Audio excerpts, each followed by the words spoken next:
नमस्ते बच्चों, चलो सीरीज को कंटिन्यू करते हुए अपनी पाठ्य पुस्तिका क्षितिज भाग 1 का पाठ 1 दो बैलों की कथा के गद्य स्टार्ट करते हैं। आज हम गद्य 7, 8 और 9 करेंगे। गद्य 7 है, गया हड़बड़ाकर भीतर से निकला और बैलों को पकड़ने लगा। वे दोनों भागे, गया ने पीछा किया और भी तेज हुए। गया ने शोर मचाया, फिर गांव के कुछ आदमियों को भी साथ लेने के लिए लौटा। दोनों मित्रों को भागने का मौका मिल गया। सीधे दौड़ते चले गए, यहाँ तक कि मार्ग का ज्ञान भी नहीं रहा। जिस परिचित मार्ग से आए थे उसका यहाँ अता पता नहीं था। नए नए गांव मिलने लगे। तब दोनों एक खेत के किनारे खड़े होकर सोचने लगे कि अब क्या करना चाहिए। हीरा ने कहा, मालूम होता है राह भूल गए हैं। तुम भी बेहताशा भागे, वहीं उसे मार गिराना था। उसे मार गिराते तो दुनिया क्या कहती। वह अपना धर्म छोड़ दे, लेकिन अपना अधर्म क्यों छोड़े। इसके प्रश्न है, पहला प्रश्न है, गया की हड़बड़ाहट का क्या कारण था। वह बैलों को पकड़ने में सफल क्यों नहीं हुआ। तो इसके उत्तर होगा, गया घर में बैठा था कि उसने सुना फूफा वाले दोनों बैल भागे जा रहे हैं। ओ दादा, कहीं बैल भागकर दूर ना चले जाएं, इसलिए गया उन्हें पकड़ने के लिए भागा। यही उसकी हड़बड़ाहट का कारण था। गया खुद अकेले बैलों को पकड़ने में सक्षम नहीं था, अतः वह अन्य आदमियों को बुलाने के लिए वापस आ गया। तब तक इन दोनों को भागने का पर्याप्त मौका मिल गया। इससे गया उनको पकड़ने में सफल नहीं हुआ। प्रश्न 2 है, किसने अपना धर्म छोड़ दिया। हीरा की धर्मनिष्ठा संक्षेप में लिखिए, या इसका एक और क्वेश्चन बन सकता है, हीरा गया की अपेक्षा अधिक धर्मनिष्ठ था, ये स्पष्ट कीजिए। इसका उत्तर होगा, गया मनुष्य होकर भी पशुओं के साथ सदैव और मानवीय व्यवहार नहीं कर रहा था। वह अपनी मानवता छोड़ पशुता पर उतर आता था। उसने हीरा मोती के साथ सदैव व्यवहार करने का अपना धर्म छोड़ दिया था। इसके विपरीत हीरा मौके मिलने पर भी गया पर हमला नहीं करता है। वह पशु होकर भी मनुष्य पर सींग ना चलाने के अपने धर्म का निर्वाह करता है और अपनी धर्म निष्ठा का प्रमाण प्रस्तुत करता है। प्रश्न नंबर 3 है, दोनों बैल खेत के किनारे किंग कर्तव्य विमूढ़ से क्यों खड़े थे।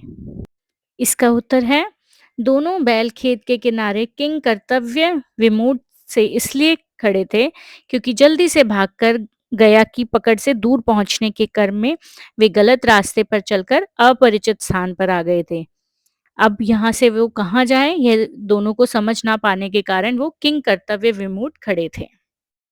गद्य नंबर 8 पे आते हैं।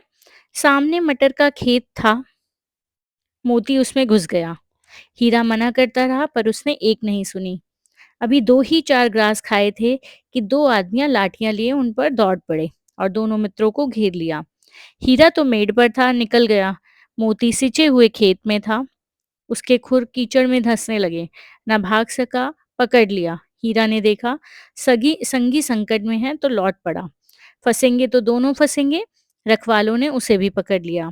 प्रातःकाल दोनों मित्र कांजी होस में बंद कर दिए गए। प्रश्न नंबर 1 देखते हैं इसका, हीरा और मोती की मुसीबतें कम होने का नाम नहीं ले रही थी, स्पष्ट कीजिए।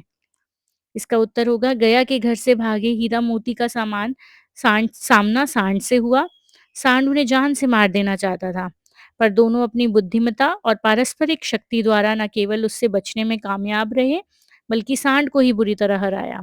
आगे चलकर मोती अपनी भूख मिटाने के लिए मटर के खेत में घुस गया और दो चार ग्रास ही खाए थे कि रखवाले द्वारा घेर लिया गया। उसे पकड़ा हुआ देख हीरा भी उसके पास आ गया और पकड़ा गया। इस प्रकार उनकी मुसीबतें कम होने का नाम नहीं ले रही थी। इसका दूसरा प्रश्न है, हीरा धैर्यवान होने के साथ साथ सच्चा मित्र भी था, इसका प्रमाण उसने कैसे दिया। तो हीरा धैर्यवान होने के साथ साथ सच्चा मित्र भी था। वह भूखा होने पर भी मटर के खेत में नहीं घुसा और मेड़ पर खड़ा रहा रखवाली करने के लिए। उसने मोती को भी ऐसा करने के लिए मना किया। मोती खेत में घुस गया, तभी रखवाले आ गए। हीरा तो मेड़ पर था, इसलिए वो वहां से निकल गया, पर मोती के खुर सिंचे हुए मटर के खेत में धंसने लगे। हीरा चाहता तो वो भाग सकता था, लेकिन वो मोती को छोड़कर नहीं भागा। उसने साथी को संकट में फंसा देखकर उसके साथ साथ बंधन में पड़ने का निर्णय लिया। इसका ग प्रश्न पे आते हैं, कांजी हौस क्या है, दोनों को वहां क्यों ले जाया गया। तो कांजी होस वह स्थान होता है जहां आवारा पशुओं को बंद कर दिया जाता है। वह उन दोनों को इसलिए ले जाया गया वहां पे ताकि उन्हें वहां बंदी बना दिया जाए और वो किसी और की फसल को नुकसान ना पहुंचा सके। गद्य नंबर 9 शुरू करते हैं। मोदी ने भी दीवार में उसी जगह सींग मारा, थोड़ी सी मिट्टी गिरी और फिर हिम्मत बढ़ी। फिर तो वह दीवार में सींग लगाकर इस तरह जोर करने लगा मानो किसी प्रतिद्वंदी से लड़ रहा हो। आखिर कोई 2 घंटे की जोर आजमाई के बाद दीवार ऊपर से लगभग एक हाथ गिर गई। उसने दूनी शक्ति से दूसरा धक्का मारा तो आधी दीवार गिर पड़ी। दीवार का गिरना था कि अधमरे से पड़े हुए सभी जानवर चेत उठे। तीनों घोड़ियां सरपट भाग निकली, फिर बकरियां निकली, इसके बाद भैंसें भी खिसक गई, पर गधे अभी तक ज्यों के त्यों खड़े थे। इसका प्रश्न नंबर 1 देखते हैं। प्रयास करने से ही सफलता मिलती है, मोती द्वारा किए गए कार्यों के आलोक में स्पष्ट कीजिए। इसका उत्तर है, हीरो की बातों से प्रेरित होता था कि मोती ने दीवार गिराने के लिए प्रयास करना शुरू किया। उसके द्वारा दीवार पर सींग मारते ही थोड़ी सी मिट्टी गिरी। इससे उसका मनोबल और बढ़ा, साहस बढ़ा। वो निरंतर प्रयास करता रहा और 2 घंटे बाद एक हाथ की लंबाई के बराबर दीवार गिर गई और फिर दोबारा धक्का मारने पर दीवार गिर पड़ी पूरी, जिससे वे अपना उद्देश्य में सफल हो सकते थे। इससे स्पष्ट है कि प्रयास करने पर ही सफलता मिलती है। प्रश्न नंबर 2 है इसका, मोती ने कांजी होश में बंद अन्य जानवरों की जान कैसे बचाई? इसके उत्तर पर आते हैं। मोती ने 2 ढाई घंटे के अथक प्रयास से कांजीहोस की आधी दीवार गिरा दी। इस दीवार को फांदकर अन्य जानवर कांजीहोस से भाग सकते थे। दीवार गिरते ही अपने बचने का रास्ता देखकर जानवरों में जान आ गई। इस मौके का फायदा उठाकर घोड़ियां, बकरियां और सारी भैंसें भाग गई।